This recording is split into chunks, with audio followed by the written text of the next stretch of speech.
Basketball fans, welcome back. So KPA, they finished number 3 in Group C with 1 win, 2 losses, and a win percentage of 33% behind Dynamo and Pazzi. So KPA played against Pazzi, and this game ended 69-67. KPA were not letting up, and they were just trying to make sure to win this game.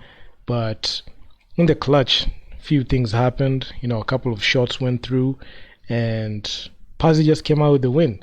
And one interesting thing I saw in this game was KPA, the guys that were brought in. Okay, they balled out individually, statistically. They came out and did their thing. I mean, we've got Lukman Leon Lundy. He played 28 minutes. He played heavy minutes. He had 17 points. And Tyrone Jordan, 34 minutes played, 21 points on 50% shooting from the field and 60% from downtown. So this guy shot pretty well from downtown, and he went 1 for 1 from the line. So he went 1 for 1 from the line. It was an and one. And we've got Lukman Leone, 17 minutes played, 40% shooting from the field, 2 for 2 from the line, and 3 of 7 from downtown. So you could see from the 3-ball, they were doing their thing. But man, Pazzi just had the game plan to take apart KPA. So one thing that was reigned true was they had big man Hashim the Beat, number 34 in there. He played heavy minutes. He had 12 points, 15 rebounds, and 7 blocks. So you could see Pazzi were really using Hashim the Beat in there, and he only rested for 3 minutes. They used him as an interior rim protector, and they had number 1 and 3. So they had Baraka Sadiq Athumani and Dio Abok Dieng. So these guys played 40 minutes straight, and Barak Sadiq, he had 21 points on 46% shooting. But the one thing that this man shot pretty well was from downtown, 4 of 8, 50%. And he was actually the main reason as to why they were able to hold out KPA, especially from the perimeter. He was knocking down these shots. They've got Abuok Dieng, 40 minutes played, 24 points, 50% shooting from the field, 3 of 7 from downtown, and 5 of 5 from the line. And Landrin Dikumana, I mean, this guy was actually pretty good down the stretch, 12 points, 55% shooting from the field, and he had 5 rebounds, 1 assist, and 1 steal. So this guy was pretty good. So Pazzi just had the right game plan. So one thing I saw was they made sure to have a good interior defense, and they were killing us, especially from downtown, because KPA didn't know how to defend the perimeter. The perimeter defense was poor. We couldn't be able to guard the 3-ball, and that's the reason as to why them guys were able to knock down those threes down the stretch. Okay, we tried our fair share of threes. We had new guys. We had Jordan trying to shoot that ball, but at the end of the day, it just came down to who had the better game plan. Okay, KPA were just fighting in there. But even before I even saw this game, when we started, we needed at least 12 to 15 points to be able to pull through and win this game. But to win this game, to be able to at least do something. But honestly, if you ask me, Pazzi are just on that level, man. 3-0, and KPA were just added onto that list of L's on the Pazzi side. So Pazzi, they're just taking over Tanzania. I mean, they're just sensational. They defended home court, and I knew for a fact this was going to be that test game. I know I'm reacting to this game much later, but I just had to make sure just to watch this whole game so that I can just have some context as to what I wanted to talk about, especially talking about this whole game.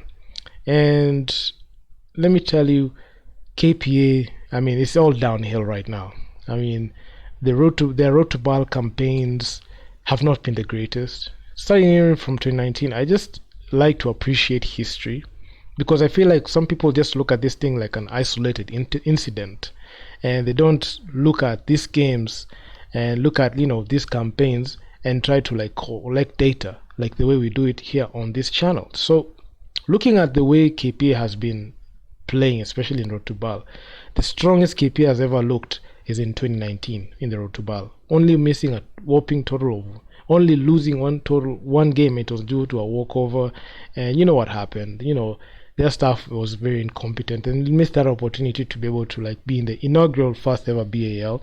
So that was a mistake and fault of their own. And from that, I mean, they have just gone downhill. Last year, they won the championship last year. They went to road to BAL. They won against Jabal Club. They lost against Kospien. They lost against Urunani. They lost against Cape Town Tigers. And they lost against a cast of 17-year-olds in the NBA Africa team, which was actually pretty embarrassing. And they went out of 5 games, they were 1 of 4. So even when they were playing the last game, they already knew that they were out, but still they got beat by like 25-30 points. So you could see those like not much seriousness when it came to like contending for BAL, because majority of the time when I look at it is their main priority is just to win the champion in the KBF championship, and that's it. Very good domestically, but outside we just lay an egg and we just don't know how to play well. And this road to BAL, a couple of things were just running through my mind. This performance will dictate whether they're going to make some strides to get back into the road to BAL. But looking at the way they have wasted this opportunity to be able to make a mark and show that they can do something, it just creates the way for another team out there like the Nairobi City Thunder just to come in and just swoop in and just take everything and take the reins to it. And they're just getting a clear path to the championship, because right now the mental edge, the mental warfare with how KPA are performing, how they're performing outside, even if they win the championship, is it just going to be like the same thing that you're just going to continue producing all year in, year out? So that's one thing that people don't get to understand. And when they come to this channel and they come to this video and try to listen to what I have to say, it's funny. It's funny how people might think that we're just talking shit about KPA. We're not. We're just trying to address the issues both on the court and also off the court. Looking at off the court, their mentality towards road to BAL is poor. Look at how they're shipping in talent. Look at how not understanding roster construction, getting individualistic players. Okay, you're having a couple of players scoring 17, 20, 21 points, but they're not playing as a unit. So you're having some players in the squad just playing smart cardio. Like we had, the funny thing was the guys who were brought in, you got Bright, 30 minutes played. They actually played heavy minutes as compared to the guys who are on the rotation of the roster. And it's actually quite embarrassing to see that even the guys who have been the KPA the longest did absolutely nothing in the game. Look at a guy like Anthony Kidongo. 10 minutes played, 0 points, only 1 field goal attempt, 1 personal foul, 1 rebound. This guy did just smart cardio in there. We got Lennox, a guy that is a very good point guard, but the situation that he was put in, and he in the system that KPA are doing and making sure that they are putting the ball in these new players, really hampered his performance. He played 12 minutes, but he only had 0. He didn't even score. Out of 3 shot attempts, this guy had 0 for 3 from the field, 1 2-pointer, 1 field goal, and 2 missed threes. So you could see one field goal attempt and 2 missed threes. So, and only 2 rebounds, 1 turnover. So +5 for -9. So removing the ball from your primary point guard, also you can see Eugene was just trying to scrap in there, and also Philip Tobias. So Eugene, 25 minutes played. He was the only guy. He was the only shining light on the guys who are, in that finals team that won the KBF championship. That's the only guy that was looking for his shots, and shots were not being made for him. He was looking for them. He also Toby, 10 minutes played. He was looking for his own shots, and there were no shots that were made for him. So you could see they're just taking out the scraps, and it's sad. You could see Jobu, 8 minutes play, 0 points. Brian Sivachi, 8 minutes play, 0 points. Actually did nothing, but I wouldn't even fault them, because the system in which KPA has, I feel like it's counterintuitive and counterproductive towards these players. Why is it that you overexalt the players that came in, players that don't even understand the process and how they got there? That is one thing that led them to that point where they can't even, hold their own, especially when it comes to like games like that. Why is it that you're bringing new players and just giving the keys to the franchise to them? And these guys, the new players, sorry to say, despite their good performances, we don't trust them to be able to like get the job done in the end. Well, and the main reason as to why I say you can't trust them to get the job done in the end is because they don't have like the KPA like fight in them. I don't think like the fight that they had in those games that they played, those 3 games that they played, is the same as the fight that the players that have been with KPA throughout the whole regular season. They don't have the same thing, so it's not the same. And looking even at the stats, you could see like they were getting much more touches, as more than even the usual guys that were on the roster. And it was an absolute chemistry disruption for the team. And I feel very sad for like the players that have to go through this. Their touches getting denied, they're not getting like the ball. I'm not saying that they get the ball every single possession, but if if KPA, the organization, trust them enough to be able to like let them operate in such environments, we'll be getting a different outcome. But deferring, but like having a player playing very well in the regular season and postseason, and even winning the Finals MVP, and just taking the ball away from him, taking the rock away from him, and creating a structure through other international players like that, it really it really disrupts like even the flow, even like the way they're even reacting on defense. They're scrapping like Finals MVP, scrapping for the ball and getting second chance baskets, second chance opportunities. While in the finals, he was the first option. He was the guy that the offense ran through.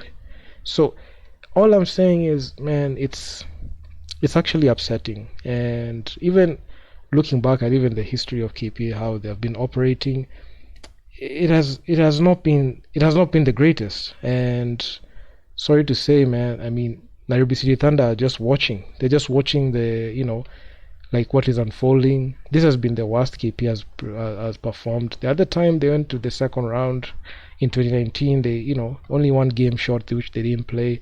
In last years, you saw they pushed it to at least 5 games. Even the last game that they played, what happened. At least they got to do the first chance. But this one, it gets harder and harder every single year because there are teams that are gearing up towards getting to that BAL stage. So man, 2019 was the best shot. Like the first season was the best shot. Like it keeps getting difficult, and when even on addressing these issues, you'll still find people saying that this is like bashing the team. There's no, I have nothing to gain bashing the team. All I'm just saying is players need to like know their worth, and they should tell the organization, if you're going to do this, some can even just walk away. Like you don't have to like put up with this. You cannot play the regular season like in a certain way and then the game changes. So I don't feel it's fair for the players. I don't feel it's fair for like the coaching staff to do that. And inserting like 4 new players on the roster, chemistry disruption. Even you don't even have any stats to back up these players, plugging them in.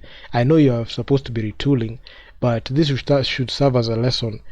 Learn to retool with players on the roster, and also add just Kenyan players in there.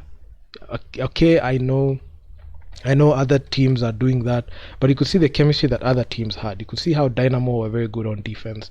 The way they defended us well, they just knew what shots they needed to take, and they knew what defensive sets they need to put on us, and they really locked down our players.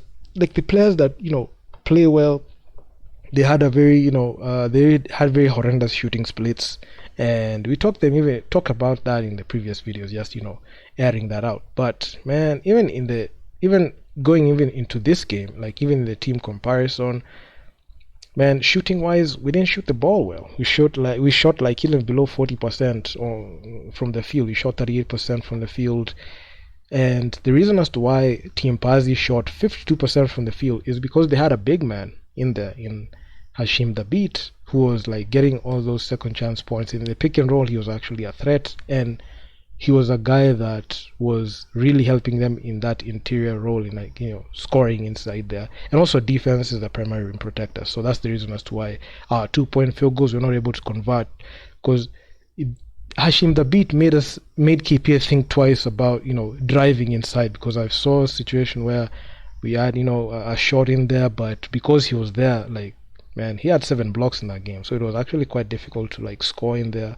And the reason as to why even we were able to be at a float is because we shot 87% from the line. So when you're getting sent to the line, we were like shooting our shots pretty well, and 87.5%. So on rebounds, we were not gonna win that, because big man, this guy is just like 7 feet. So we're like, what, 7 feet tall? We couldn't be able to like grab those defensive boards. And but the good thing is at least we tried some offensive balls, which was good. And it was a good game.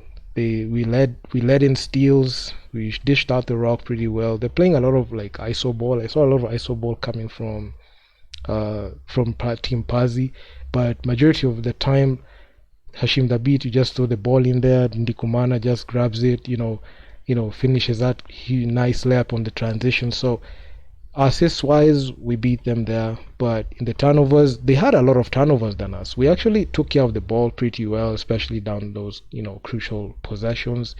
But looking at the overall way that the game played out, you could see they dominated the third and fourth quarter.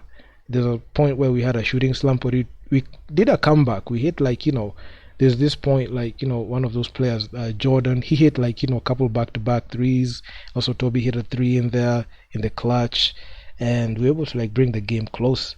But you could see even on the other statistics for KPA, they're actually quite decent. Points from turnovers, we had 26 points, 23 fast break points, 10 second chance points, and points in the paint, we were almost tied there. There's this time I saw Dynamo, we got scored like 50 points in the paint. Like majority of their shots, like 3/4 of their shot, they shot in the paint. So tells like our defense wasn't the greatest. Even having Hashim the Beat, they're not going inside a lot of times. They used to play the ball inside, but you could see the 3 ball, like they shot 42% from downtown, and their bench wasn't there.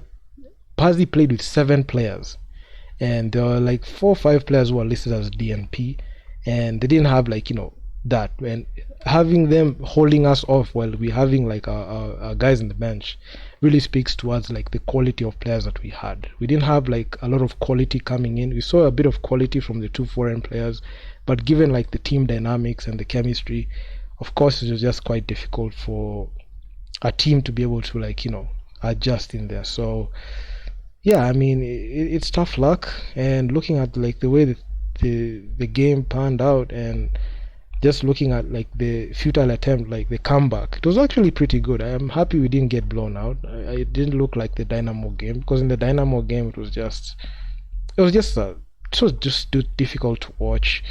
But anyway, I'm just happy to see like KPA just learning. They're just looking at the mistakes that they have done, and my job is just to highlight the mistakes.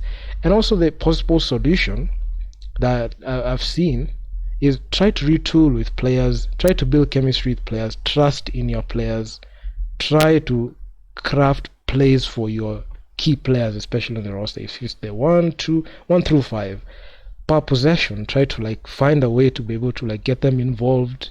And also like in KPA, it's the onus is on them to be able to have good player development. If they don't have good player development, they're just going to have like the same issues plaguing them a lot. I know a lot of people are asking like, you keep highlighting the problems, why don't you highlight the solutions? First of all, the coaching staff is supposed to assist like the coach, the overall head coach, and tell him what he can't see. So if you can't see it and someone else points it out, you take the criticism well. Because I'm seeing a situation where I just get questions like, why don't you like, offer like, some constructive criticism, which we do on this channel. But the funny thing is, I'm even going out on a tangent, but all I'm saying is anything that I say here is strictly opinion based, is fact based opinion, and it's coming from thorough research on what I've done, looking at the stat sheet, looking at the film, because if you see on this channel, we look at the film as well. We also do like our film sessions. But honestly, the KPA just need to take a step back, look in the mirror, and understand that if they continue operating the same way, they'll just keep getting the same result. So onus is on them to invest in good talent development. It's not just about like, getting quality players. Get quality team players, not individual players. If you get individual players, you'll keep getting the same result that you're getting. Preparing for these such tournaments is actually vital, because even despite they've only played like 2 regular season games, so it's telling if this is the outcome of preparation, that the quote unquote preparation they had, that means they actually did virtually nothing in that whole time. So yeah, man, it is what it is. So man, if you guys like the video, make sure to leave your feedback down in the comments on what you think. And yeah man, I'm out. Peace.